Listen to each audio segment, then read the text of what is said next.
성공하고 싶습니까? 실패하고 싶습니까? 정상적인 사람이라면 다 성공하고 싶어 합니다. 여기서 말하고 있는 성공이라고 하는 것은 인생의 거창한 목적 달성이라는 그런 차원에서 이야기하는 것이 아니라 어떤 일을 하는 데 있어서 결과가 좋으냐 혹은 나쁘냐라는 것이죠. 우리가 인생 살아가면서 많은 일들을 하잖아요. 많은 결정을 합니다. 그 가운데에 이 일에 잘 될 것인지 아니면은 잘 못 될 것인지에 대한 그런 의미에서 성공과 실패. 이거는 작은 것부터 시작해서 큰 규모까지 포괄하는 그런 개념이라고 할 수 있겠습니다. 어떤 일을 하든 잘 될 경우도 있고 못 될 경우도 있습니다. 근데 잘 안 되는 수준을 뛰어넘어서 그 결과가 매우 심히 안 좋을 때 좌절이나 낙담 정도를 불러일으킬 만한 그런 나쁜 결과를 우리는 실패라고 이야기합니다. 내가 예상했던 것보다는 전혀 나쁜 쪽으로 다른 결과물이 나왔을 때 우리는 실패라고 하죠.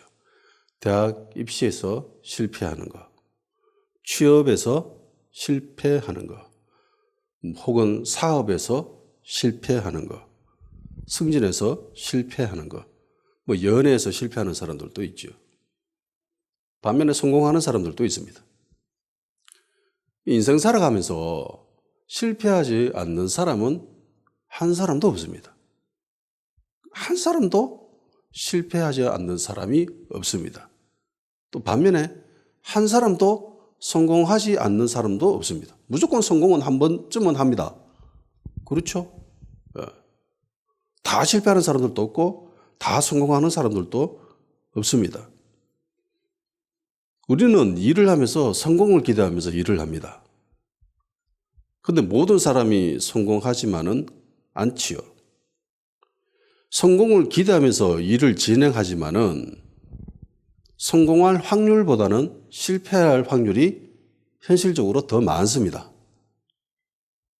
그렇잖아요. 인생 살아봐서 알지 않습니까? 모든 사람이 성공할 것이라고 생각하고 그 일을 하지만 실제로 성공하는 사람보다 실패하는 사람이 더 많은 것이 우리가 살아오면서 얻은 결과물들이고 그리고 이 세상의 모습입니다. 그렇다라고 야 어차피 네 이 일을 하면은 실패할 확률이 많으니까 아예 하지 마라고 할 수도 없는 노릇이지요. 누구든지 성공을 꿈꾸면서 일을 합니다. 그렇게 해야 되고요. 사람이 인생 살아가면서 가장 중요한 것 중에 하나는 이 삶의 원동력은 소망입니다. 희망입니다. 희망이 있기 때문에 살아가는 거고 소망이 있기 때문에 살아갑니다. 좌절밖에 없다. 절망밖에 없다라는 생각이 들면은요. 그 사람 위치가 어떠하든 간에 그 사람의 환경이 어떠하든 간에 그 사람은 삶을 포기해버립니다. 예전 이야기죠. 대기업, 대한민국의 최고 대기업의 회장이 자살해버렸죠. 우리가 봤을 때는 야, 저 정도 되는 사람이 왜 자살하냐 라고 생각하지만은 자기가 생각했을 때 소망이 없다라고 생각했거든요. 희망이 없다라고 생각했거든. 그러니까 자살해버리는 겁니다. 그러니까 이 기준은 상대적이죠. 절대적인 기준이 아닙니다. 아무리 부자라 할지라도 아무리 돈이 많다 하더라도 아무리 좋은 차를 끌고 다닌다 하더라도 자기가 생각할 때 절망적이다 이러면은 포기해버리는 거죠. 그래서 희망을 가져야 되고 소망을 가져야 됩니다. 비록 실패할 확률이 많다 하더라도 그렇게 해야 되는 거죠. 그러니까 어떻게 하면 성공할 것인가 라는 점에서 많은 사람들이 고민을 하고 공부도 하고 그렇게 합니다. 성공한 이유가 저마다 다르죠. 그렇듯이 실패하는 이유들도 저마다 다릅니다. 그런데 자세히 들여다보면 몇 가지 간에 공통점들이 있어요. 해서 자신이 성공한 것에 대해서 강의도 하고 책도 짓고 그리고 유튜브에 영상도 올리고 그렇게 하는 사람들 있죠. 나 이렇게 해서 성공했다 이러면서 돌아다니고 뭐 교회에서는 간증도 하고 그럽니다. 근데 요즘은 희한하게 실패를 정말 많이 하는 사람들, 그러니까 손대는 것마다 실패한 사람들 있잖아요. 열 몇 가지 실패한 사람들이 있대요. 그 알만한 사람들 다 아는 유명 연예인이에요. 손만 대면 다 실패해. 그래서 이 사람이 이렇게 하면 실패한다라고 책도 짓고요. 요즘은 대기업에 이렇게 기업에 불러다니면서 강의도 한답니다. 예, 이렇게 하면 실패합니다. 이러면서 반면교사로 삼으라는 의미에서 그렇게 강의도 한대요. 어떻게 보면 간단해요. 크게 보면 이렇습니다. 성공하느냐 실패하느냐는 이 여부와는 상관없이 성공과 실패를 결정짓는 것은 크게 보면 두 가지 요인입니다. 첫째는 내부의 요인이 있습니다. 그러니까 일을 이끌어가는 주체가 실력을 키우는 거죠. 능력을 키우는 겁니다. 다양한 분야에서 저마다 요구되어지는 자질이나 능력이나 힘이 있습니다. 그걸 키워야 되는 거예요. 학생이라면 공부를 열심히 해야 되는 거죠. 운동선수라면 훈련을 열심히 해야 되는 거고, 격투기 선수라면은 죽으라고 열심히 운동을 해야 됩니다.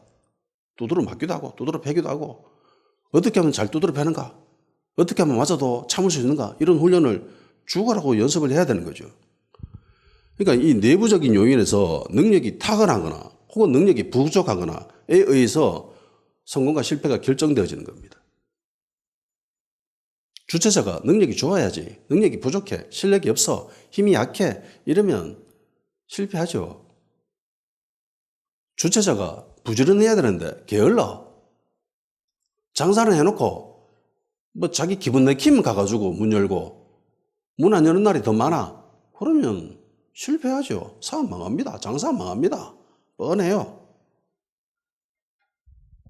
그래서 가장 우선시 되는 것은 내부적 요인을 키워야 된다. 실력을 키워야 된다. 능력을 키워야 된다. 입니다. 그리고 두 번째 요인이 있는데 이게 외부적인 요인이죠.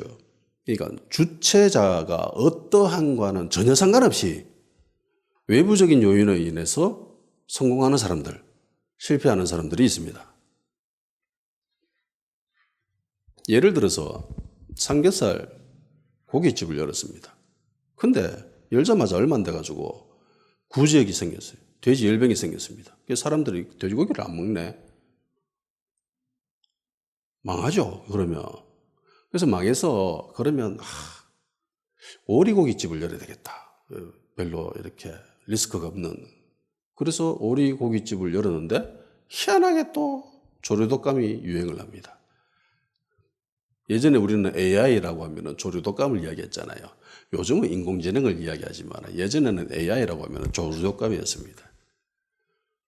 이게 실제 있는 사람 이야기입니다. 경험한 사람의 이야기예요. 희한하게 이 사람이 문 여는 것마다 그런 유행병이 돌아가지고 결국은 사업을 망했어요. 코로나가 대표적이죠. 아무리 능력 있고 실력 있고 자질이 뛰어나고 그런다 하더라도 그거하고는 전혀 상관없이 외부적 요인에 의해서 코로나가 터져버렸네. 사람들이 안 나와, 모이지 말래. 그럼 못 가죠. 그래서 수많은 가게들이 문을 닫았습니다. 특히 땀 흘리고 이러는 헬스 하는데 그런 데는 치명적이죠. 정말 많은 가게들이 문을 닫았습니다.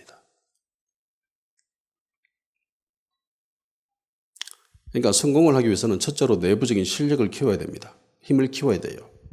능력을 키워야 됩니다. 그리고 외부적 요인에 대처할 수 있도록 유연함도 키워야 됩니다. 변수에 대해서 어떻게 대처할 것인가에 대한 그런 것들도 능력이죠.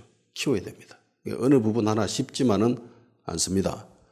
간혹 성공한 사람들 중에서 그런 사람들이 있어요.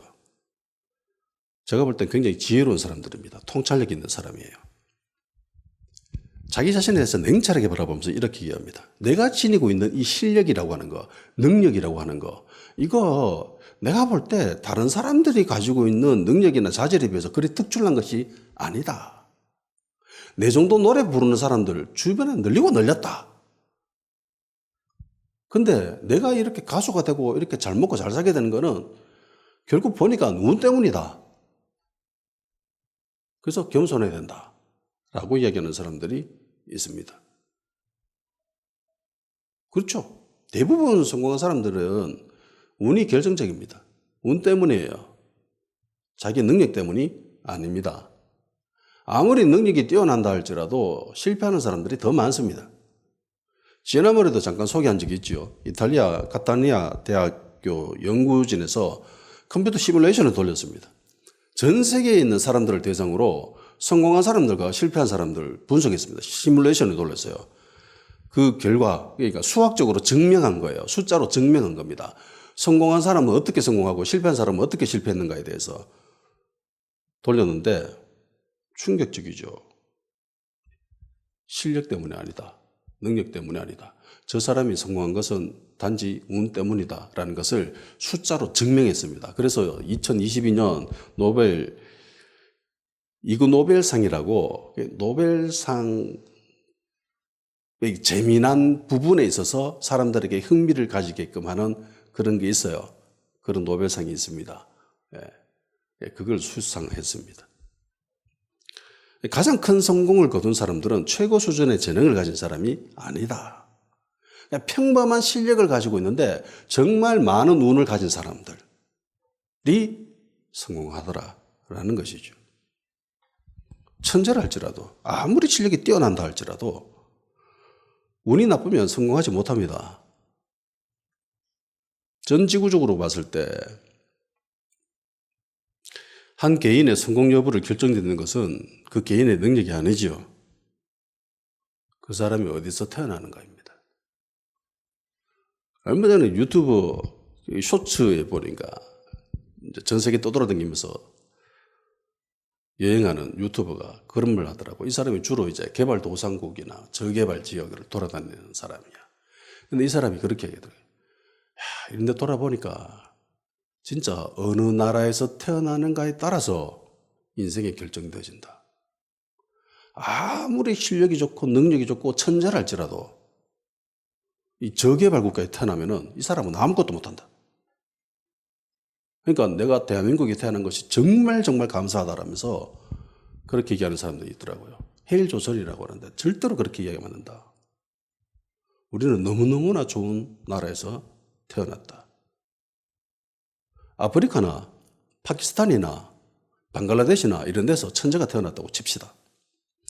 거의 아인슈타인이나 다빈치 정도급 때는 그런 천재가 태어났어요. 그 사람이 성공할 수 있겠습니까? 100% 장담컨대 못합니다. 성공할 수가 없어요. 실패합니다.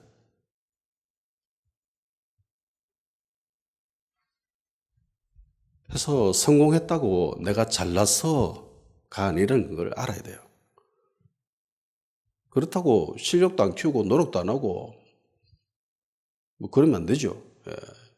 열심히 부지런하게 실력도 키우고 부지런하게 움직여야 됩니다.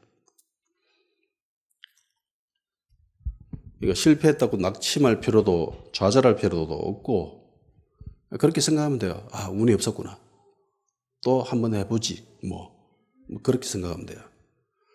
반대로 성공했다고 우쭐거리거나 교만해서도 안 됩니다. 특별히 타인을 향해서 업신여기거나 조롱해서도 안 되죠. 그저 운이 좋았을 뿐입니다. 그뿐인 겁니다. 여기까지가 세상 사람들의 관점에서 성공과 실패에 대한 일반적인 생각입니다. 해설이에요. 그러면 우리 그리스도인들은 이걸 어떻게 바라봐야 되는가? 제가 예수님을 믿고 난 뒤부터 제일 먼저 한 작업이 그거예요. 개념 정리입니다. 세상 사람들이 생각하는 이 단어에 대한 정의와 교회에 다니는, 그러니까 그리스도인들이 생각하는 저 단어에 대한 정의가 달라요. 그걸 한동안 계속 파고들었습니다. 성공과 실패에서도 마찬가지죠. 세상 사람들이 말하는 성공과 실패에 대한 개념과 받아들이는 이미지가 그리고 우리 그리스도인들이 받아들이는 이미지가 다르잖아요. 우리는 성공에 대해서 어떻게 생각해야 되고 실패에 대해서 어떻게 생각해야 되는가.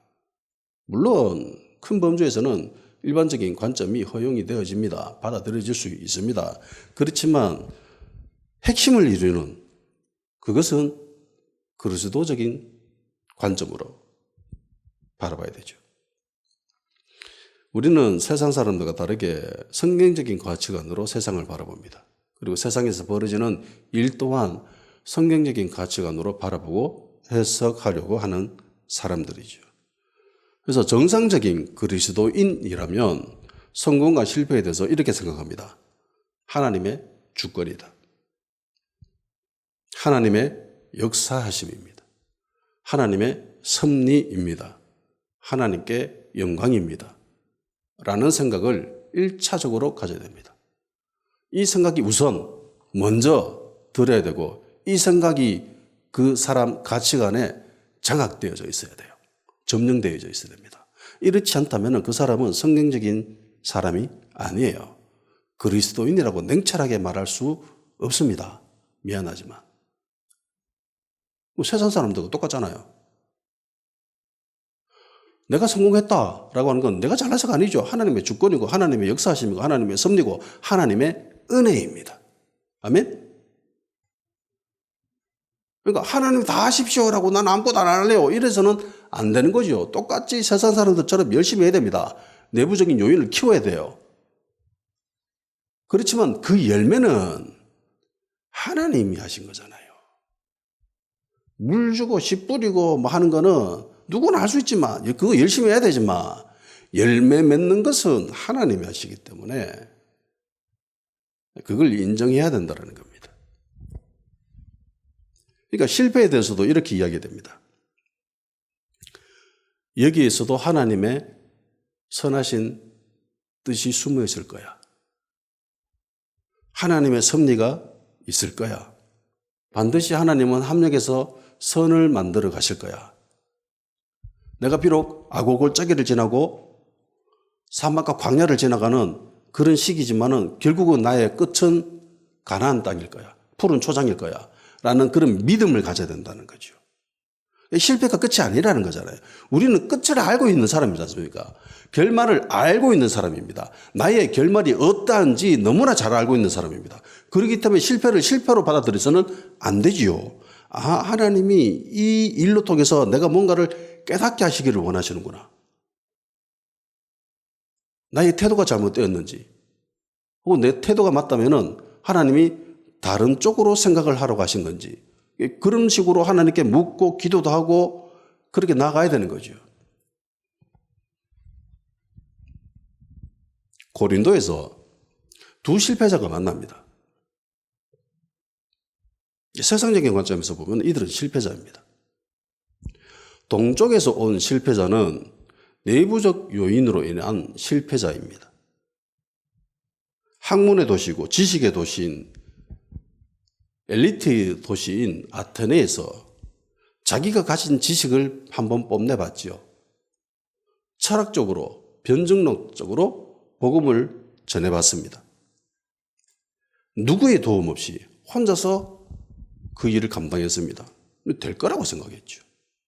내 혼자서 나 이 사람들하고 겨룰 만한 아니 이 사람들보다 더 뛰어난 지식과 학문적인 소양을 가지고 있는 사람이다.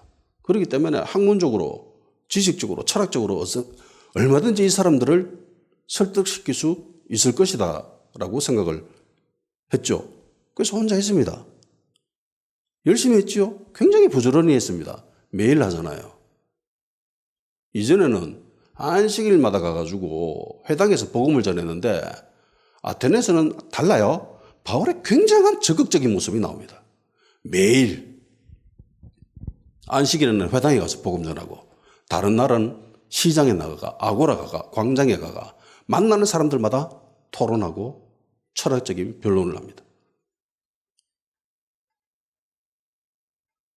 근데 실패하죠.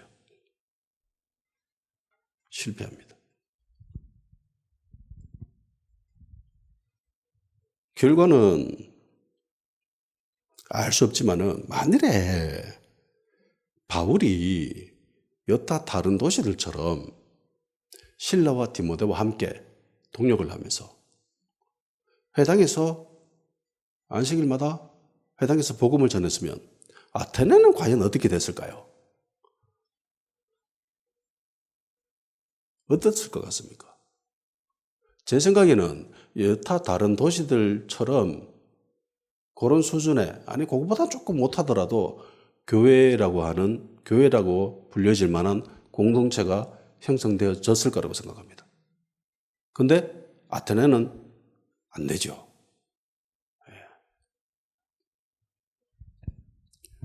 결국 실패의 원인은 자기 자신에게겠죠. 내부적 요인 때문입니다. 근데 서쪽에서 온 이 실패자들은 다르죠. 이들은 내부적 요인과는 전혀 상관없죠. 나름 이 부부의 조합은요, 현대적으로 보면 굉장히 탁월합니다. 파트를 담당하잖아요. 남편은 기술 파트 담당한 CEO고, 이 아내는 마케팅, 영업, 네트워크 이쪽에 탁월화된 CEO입니다. 굉장히 사업이 성공적이었습니다. 잘 되고 있었습니다. 근데 그것과 전혀 상관없이 갑자기 로마 황제가 추방령을 내리죠. 유대인들 나가라. 로마에서. 왜? 로마인들 하도 시끄럽게 굴고 반란을 일으키고 이러니까 속 시끄럽다. 이마들 다 나가라 이러면서 쫓아보냅니다. 그래서 로마를 떠나야 했죠. 그러면 로마가 고린도보다 장사하기 못했을까요? 고린도가 로마보다 장사하기 훨씬 더 좋은 곳이었을까요? 전혀 아닙니다. 물론 고린도도 꽤 큰 도시입니다. 그러니까 로마 제국의 5대 도시에 듭니다. 첫째는 로마, 그리고 알렉산드리아, 이집트에 있는, 그리고 수리아의 안디옥, 그리고 소아시아의 에베소, 그 다음이 아가야의 고린도. 그러니까 5대 도시에는 들어요. 그런데 로마에 비해서는 규모가 한 4분의 1, 많이 잡으면 2분의 1, 보통 한 4분의 1로 잡아요. 로마가 100만이 넘는 도시고 고린도가 한 20만, 50만이라고 합니다. 로마는 100만에서 그게 광역권을 포함하면 200만 이렇게 가는데, 그러니까 4분의 1에서 한 2분의 1 정도 되는 그런 도시입니다. 그리고 알다시피 이 천막이라고 하는 것이 군수산업이거든요. 군수산업과 굉장히 밀접한, 그러니까 군대에서 제일 많이 사용하는 게 이 텐트예요. 천막입니다. 그러려면 로마에 있는 것이 좋을까요? 아니면 고린도에 있는 게 좋을까요?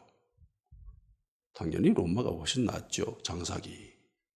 네트워크가 훨씬 잘 돼 있고 영업하기도 좋고. 그런데 고린도에 옵니다. 성경에는 새로 왔다라고 하죠. 그러니까 고린도에 지점이 있는 게 아니에요. 로마에서 장사하고 있지만 고린도에도 지점이 있어가지고 장사하다가 로마에서 나가라고 하니까 뭐 어차피 저기도 가게 있는데 뭐 저기 아직 뭐 이러면서 온 게 아니라는 거예요. 처음 온 겁니다. 연고도 없는 곳에 처음 왔습니다. 이 정도면 실패자라고 할 수 있죠. 자의에 의해서든 타의에 의해서든 어떻게 쓰든 이 고린도에 두 실패자가 오게 됩니다. 한쪽은 내부적 요인으로 인해서 실패한 사람이고 한쪽은 외부적인 요인에 의해서 실패한 사람입니다. 고린도가 로마보다 사업하기 더 좋은 것은 아니죠. 그럼에도 불구하고 이곳에 처음으로 옵니다. 그러면 바울의 입장에서 고린도가 아테네보다 훨씬 나았을까? 라고 한다면 그것도 아니죠. 바울이 생각하기에 고린도는 아테네보다 훨씬 더 암울하다고 생각했을 거예요. 보세요. 아테네에서는 바울이 혼자 복음 전하죠. 왜 그랬습니까? 자기 생각에 이 복음 전하기 꽤 좋은 곳이다 라고 생각했기 때문에 그런 거예요. 그렇게 한 거죠. 이때까지는 평일날 시장에 나가지고 아고라 가가지고 사람들한테 복음 안 전했잖아요. 근데 여기서는 그래 하거든요. 왜요? 좋다고 생각했기 때문에. 괜찮다라고 생각했기 때문에 한 거예요. 근데 고린도는 아테네에 비해서 그다지 희망적인 도시는 아닙니다. 이 바울의 상태도 지금 말이 아니잖아요. 자기가 고백하듯이 고린도 올 때 내 너무 약하고 두렵고 힘이 떨었다라고 이야기합니다. 바울의 상태도 안 좋고 고린도 도시도 자체도 이게 굉장히 어둡고 음침하고 음란하고 타락한 도시입니다. 지난 시간에 고린도 이 도시에 대해서 소개를 했잖아요.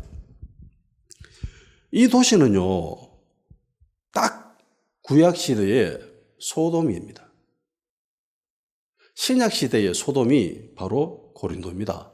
같아요. 이 보여지는 게 똑같습니다. 빈부격차 심하고요. 그리고 차별이 엄청 심하고요. 경제적인 부가 엄청나게 있으니까 이 편차가 엄청나게 심해진 겁니다. 그리고 성적으로 굉장히 문란하죠. 고린도인처럼 산다, 고린도인처럼 살아간다라는 말이 너 정말 방탕하게 사는구나. 너 정말 음란하게 사는구나. 너 매춘하는 사람이구나. 그런 의미로 사람들이 그 시대에 헬라 사람들이 그렇게 통용한 문구랍니다. 그러니까 얼마나 이 사람들이 문란했습니까? 음란하고. 극도의 쾌락에 빠져 도덕적으로 타락한 도시. 그나마 헬라 지역의 다른 도시들은 신을 섬길 때에 그나마 순수적인 신앙적인 마음으로 섬겼습니다. 그런데 고린도는 달라요. 고린도 사람들은. 신을 섬겨도 돈을 목적으로 섬겼습니다. 돈이 되는가 안 되는가. 그걸 중심적으로 한 사고로 신전을 세우고 그렇게 신앙생활을 했습니다. 정말 타락한 사람들입니다. 이 사람들은.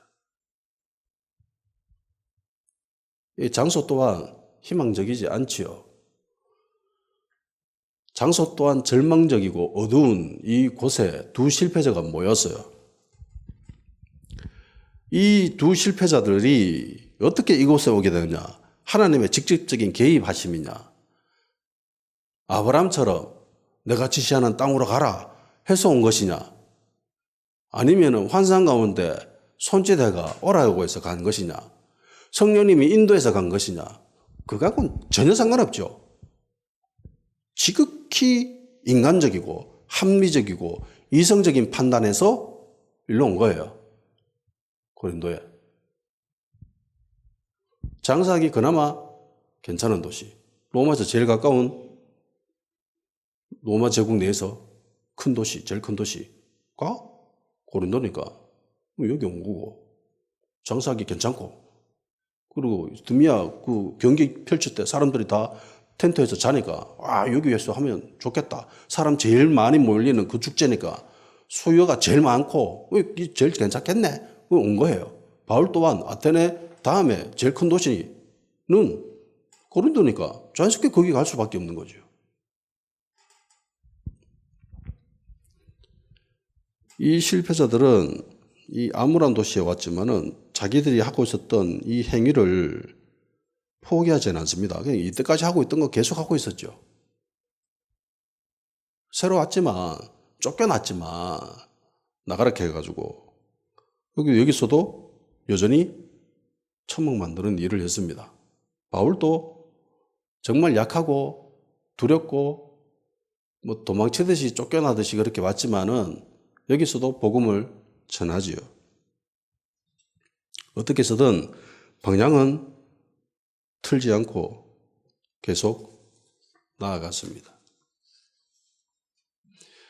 시편 118편 22절에서 23절 말씀입니다. 건축자가 버린 돌이 진 모퉁이의 머릿돌이 되었나니 이는 여호와께서 행하신 것이요 우리 눈에 기이함 바로다.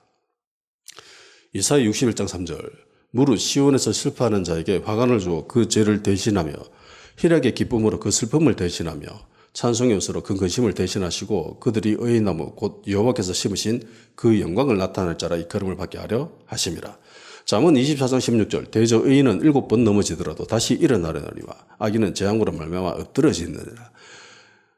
이사야 42장 3절 상한 갈대를 꺾지 아니하며 꺼져가는 등불을 뜨지 아니하시고 진실로 정의를 시행할 것이며 이런 말씀들은 하나님이 하나님의 사람들을 어떻게 대하는가 그 마음을 하나님의 태도를 보여주시는 말씀입니다. 하나님의 섭리를 이야기해 주시는 거죠. 건축자는 버렸습니다. 이 돌 쓸데없네 라고 하면서 버렸습니다. 그런데 하나님 보시기에는 이거 괜찮네 라고 하면서 사용하실 뿐만 아니라 크게 사용하시는 거죠.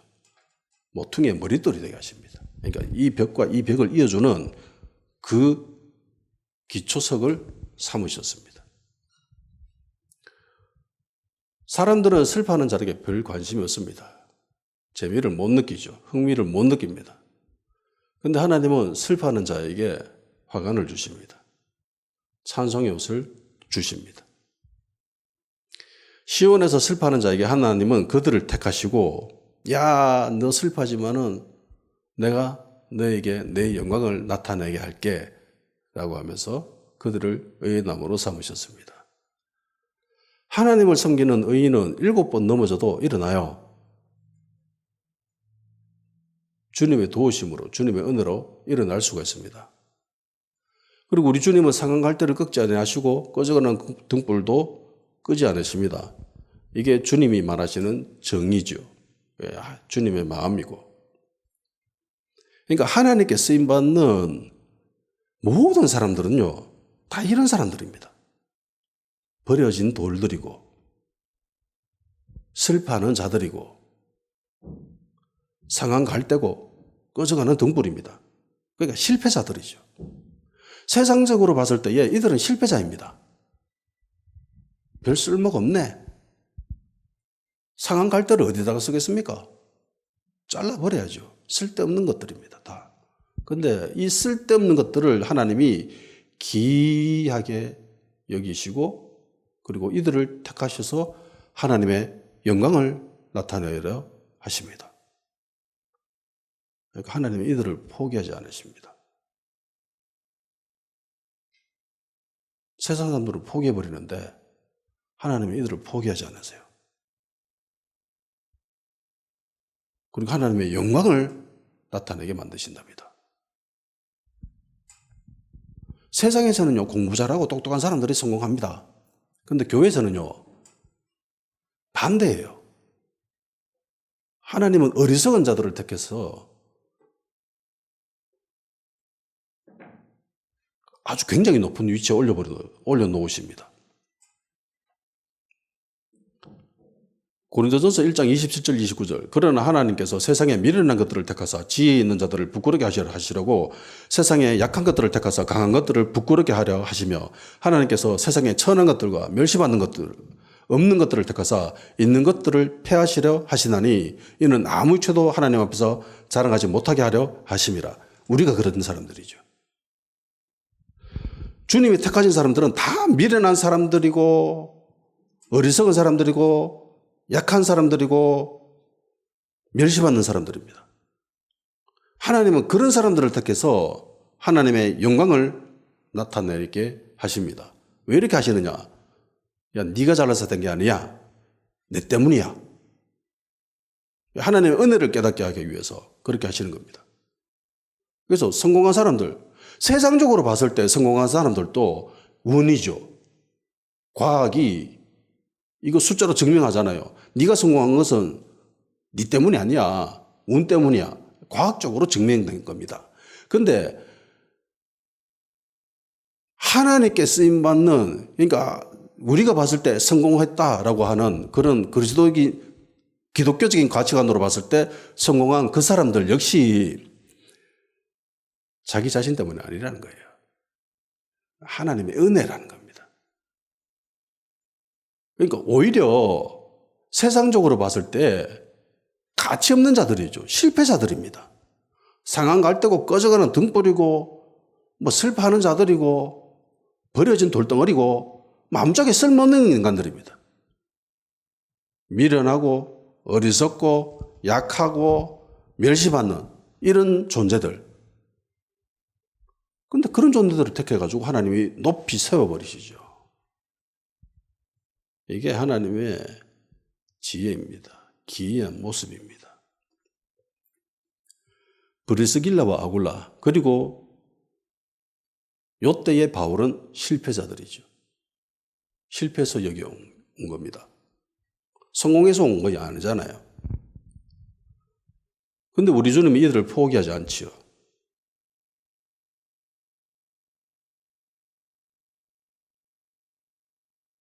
모세를 한번 보십시오.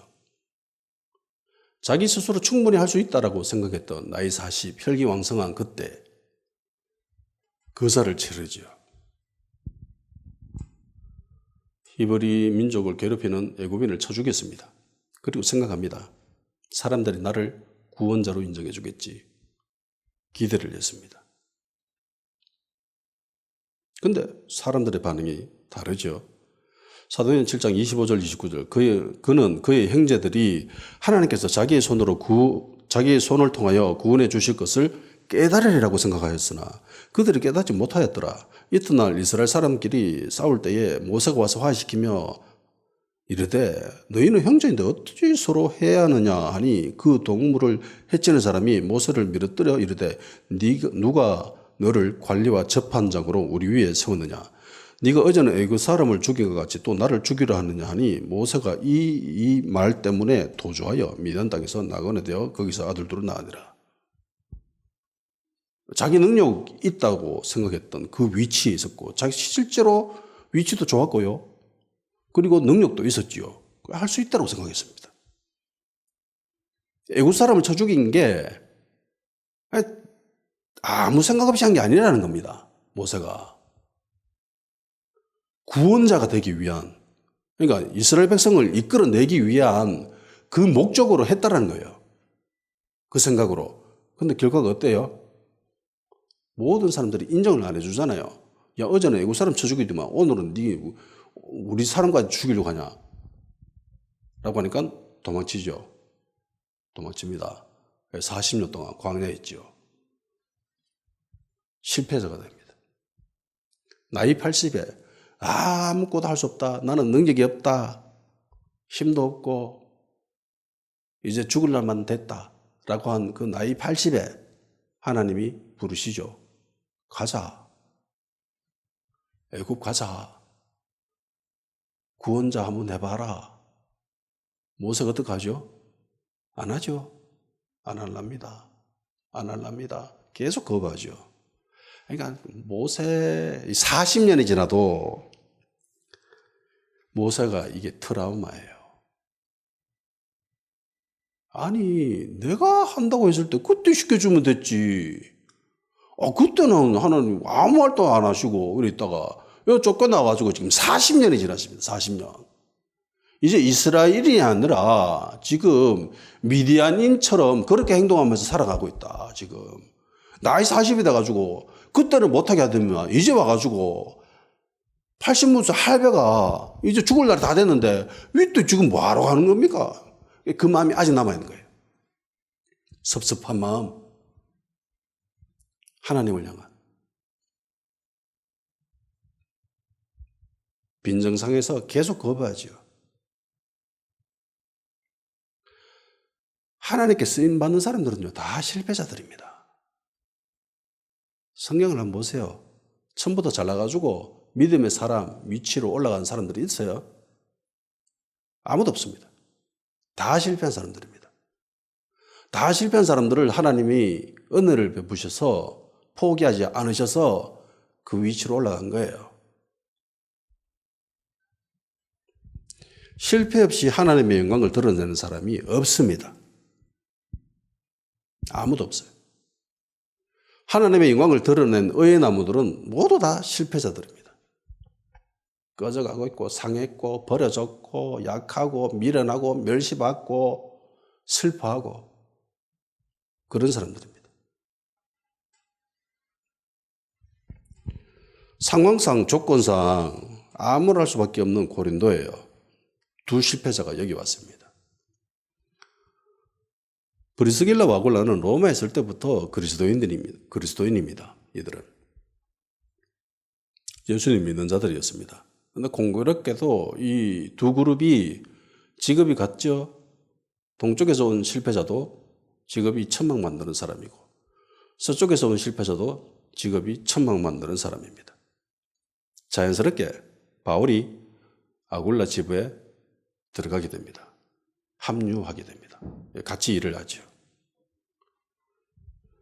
고린도에 어떤 연고도 없는 실패한 두 그룹이 소돔과도 같은 고린도에 모여서 사역을 합니다. 같이 일을 합니다. 그리고 교회가 세워지죠. 고린도 교회는 유럽과 아시아를 잇는 허브 역할을 합니다. 선교의 전진 기지가 됩니다. 신학적으로도 고린도 교회로 말미암아 우리에게 많은 메시지를 주고 있죠. 고린도 전후서에 담겨져 있는 신학적인 담론이나 내용이나 깊이들은 굉장한 영향이 있습니다. 의미가 있습니다. 그리고 여기서 만난 이 부부는 바울에게 지대한 영향을 주게 됩니다. 바울이 나중에 이 부부를 향한 평가를 하거든요. 그야말로 치명적인 아름다운 관계입니다. 로마서 16장 3절 5절 너희는 그리스도 예수 안에서 나의 동력자인 브리스길라와 아굴라에게 문안하라. 그들은 내 목숨을 위하여 자기들의 목까지도 내놓았나니 나뿐 아니라 이방인의 모든 교회도 그들에게 감사하느니라. 또 저희의 집에 있는 교회에도 문안하라. 내가 사랑하는 에베네도에게 문안하라. 그는 아시아에서 그리스도께 처음 맺은 열매니라.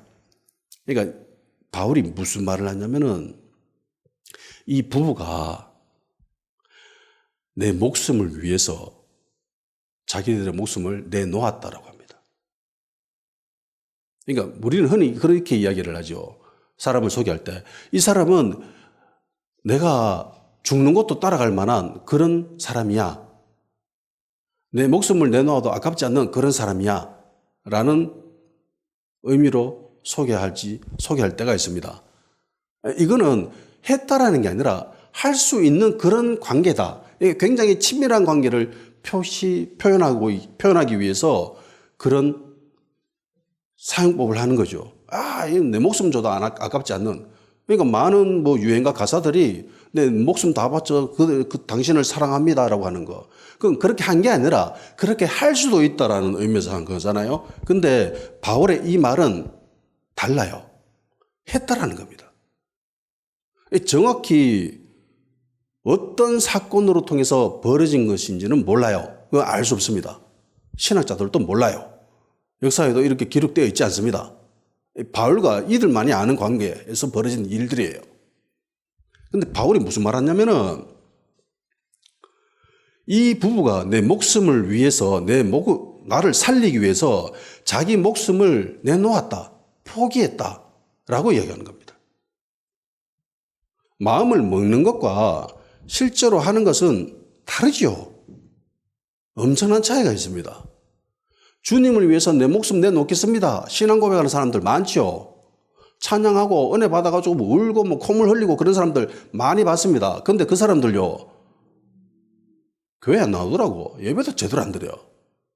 그러면서 부흥이 하거나 수련회 가면은 그렇게 울고보고 질질 짜면서 고백합니다. 근데 막상 그 정도 수준도 아니고 그냥 주일 예배도 못 와. 올 수 있음에도 불구하고. 남자친구 만나고 놀러 가버려. 그러니까 고백하는 것과 실제로 행동하는 건 어마어마한 차이가 있습니다. 부부는 그렇게 했다라는 거예요. 이 문자를 직역하면 이런 겁니다. 사형 집행자의 도끼 밑에 자기 목을 내어 놓았다. 그러니까 자기 삶을 포기하고 자기 목숨을 포기하고 내려놓고 그리고 바울을 살리려고 했는데 근데 다행스럽게 바울도 살리게 됐고 그리고 자기들도 살아난 거예요. 어떤 사건인지는 모르지만 이 이야기를 하는 겁니다. 이 관계가 정말 친밀하죠.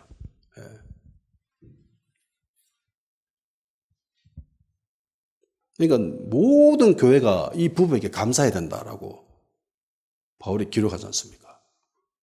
그리고 이 부부가 지내는 그 처소가 교회입니다. 교회가 돼요.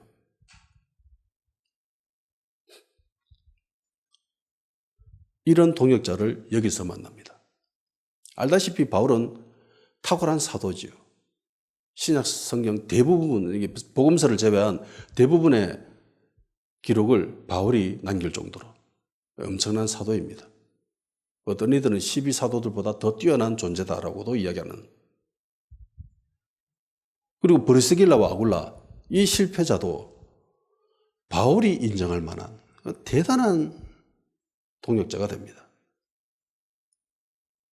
이게 하나님의 섭리예요. 하나님의 지혜입니다. 하나님은 이 두 실패자들을 암울하고 어둡고 음란하고 타락한 소돔과도 같은 이 고린도에서 이들을 이렇게 세우십니다. 만나게 하시고, 그리고 여기서 교회를 세우시죠. 이 교회는 굉장히 초대교회의 중요한 역할을 감당하는 교회가 됩니다. 그리고 나중에 18장 이후에 보면 나오지만은 나중에 바울이 이 고린도를 떠나서 에베소로 가거든요.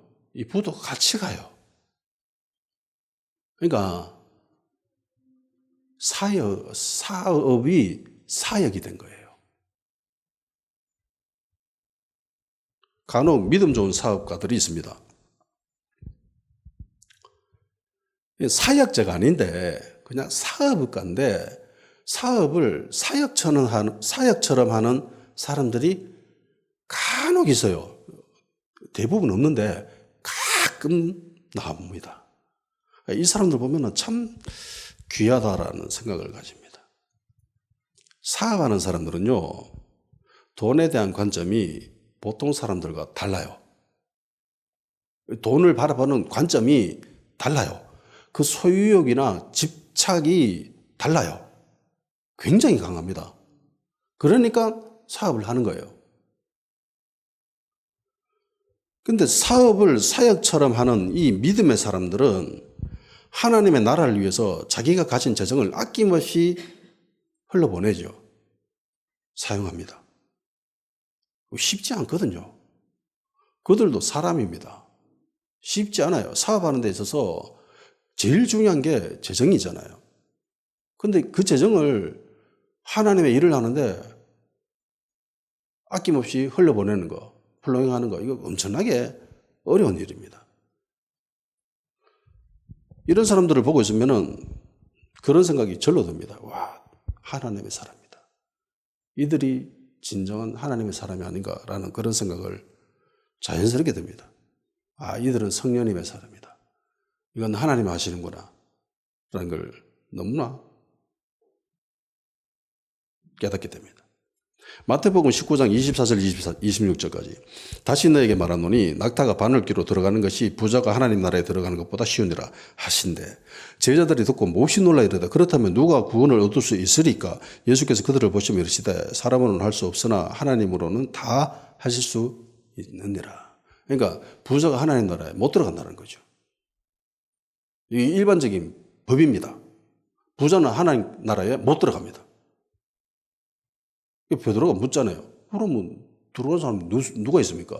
그러니까 구약적인 관점에서는 부자는 하나님으로부터 은혜 받은 사람, 복 받은 사람이다라는 등식이 성립이 돼요.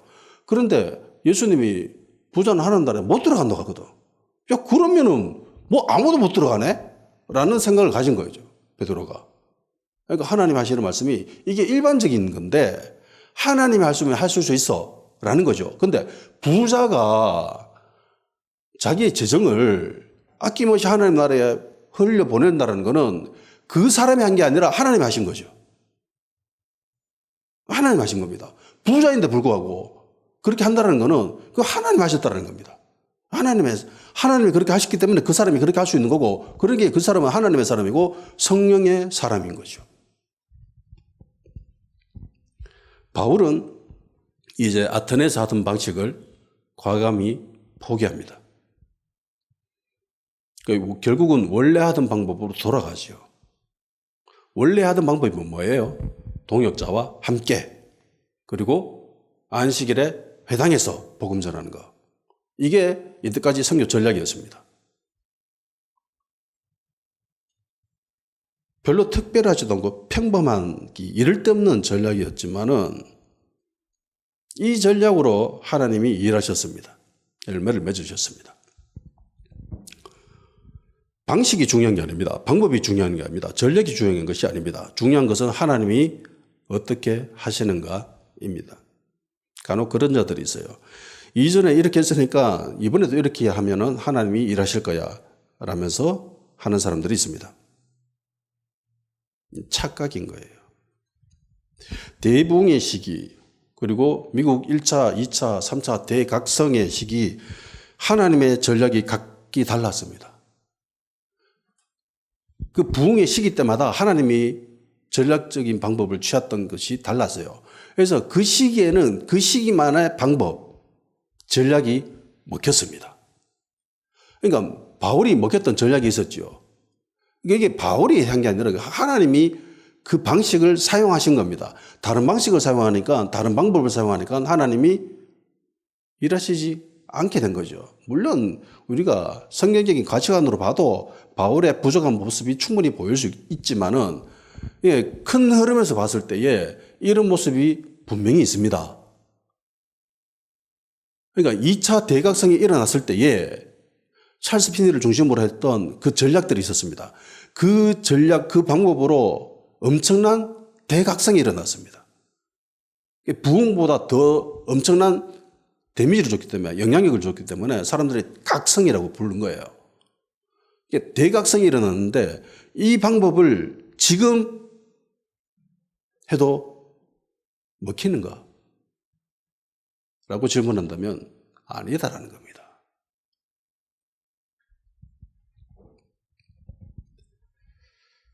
때마다 하나님이 사용하신 방법이 달랐습니다. 하나님의 때에, 하나님의 시기에, 카이로스에 주님이 택하신 방법이 그거면 거기에 순종해야죠. 지가 아무리 똑똑하고 잘나고 능력 있고 자질 있다 하더라도 내려놓고 하나님이 열매 맺으시는 그 길로 가야죠. 순종해야죠. 그러니까 성령님께 대해서 열려 있어야 되고 깨어 있어야 됩니다. 성공했다고 교만하지 마십시오. 실패했다고 주눅들거나 좌절하거나 포기하지도 마십시오. 주님도 포기하지 않습니다. 동에서 온 실패자, 서쪽에서 온 실패자, 그리고 소돔과도 같은 도시인 고린도에서 이 두 사람이 만났습니다. 타락한 도시, 가장 음란한 도시, 마귀적이고 타락한 도시, 사탄적인 이 도시에서 하나님은 이들을 다시 일으켜 세우시고 교회를 세우시고 하나님의 영광을 드러내십니다. 다 같이 기도하는 시간 가지도록 합시다. 포기하지 않으시는 주님께 감사합니다. 내 모습이 실패자라고 부러졌다고 꺼져간다고 주저앉은 자라고 생각지 말게 하시고 더러운 사단의 모든 생각들을 떨쳐버리고 하나님의 영광을 나타내는 의의 나무임을 믿습니다. 주님께 감사하며 주신 말씀 전해나오도록